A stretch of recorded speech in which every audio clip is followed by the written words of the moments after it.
PCSO at DFNN inilunsad ang point of sale device na Lotomatic. Naritong isang special report ni Elaine De Malanta.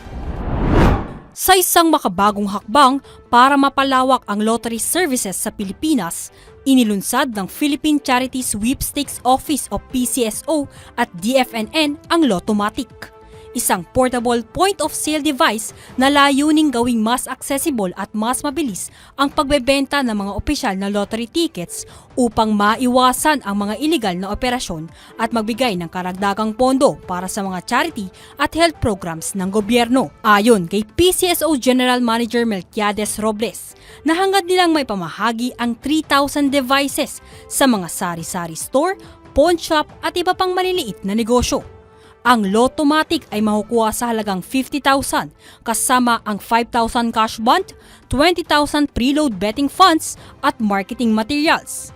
Gayun din, ipinaliwanag ni DFNN Executive Chairperson Ramon Garcia Jr. na kahit ang mga hindi tech-savvy ay makakagamit ito sa loob lamang ng ilang minuto. Initially, it took us 8 to 9 minutes to train an agent. Now we're down to 4 to 5 minutes. Kasi normally, kung magagamit po ninyo ng cellphone, magagamit mo rin ito kasi lahat icon, touchscreen sensitive siya, tapos hindi ka lang pwede mag-check ng tayahon ninyo or charitable bet ninyo, pati claims, mag-check din ninyo dun sa system.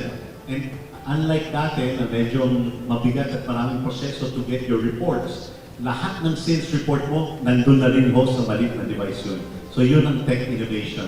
And again, dati, dapat may classroom, may pupunta pa on-site. While we still have on-site, we have training facilities, which will be, we have one in BGC now, we will have one in the north, in Clark, we will have one in the south, in Nuvali. At meron ng ginagamit the latest technologies of the learning management system that DFNN has access to in the group. Monday, Wednesday, Friday, may training po. And we have a 24/7 call center to support all of the agents of Lotomatic. Tiniyak din ni Gerald Toledo, isang trainer ng Lotomatic, ang pagkakaroon ng seguridad sa mga transaksyon ng mga user. Doon pa lang sa tickets natin, so secured siya. May specific paper lang tayong ginagamit for that. Pag tinry natin mag-print sa ibang klase ng paper, hindi siya tinatanggap ng ating device. So when we scan the QR code or input the ticket number na printed sa ibang paper, hindi yung specific paper na kailangan natin or ginagamit natin, nagtiticket not found siya. So that's one thing. And another thing, kapag sa claiming, we are very proud of this na automatic, once na may mag-claim na, once na register na yung specific ticket number na yon, hindi na pwedeng umulit ng pag-claim. So for the security of our agents din, of our Lotomatic agents, wala pong magdodoble sa atin ng pag-claim kasi may notification na lalabas once claim ticket, this is a claim ticket. Kahit anong reklamo nila, wala na.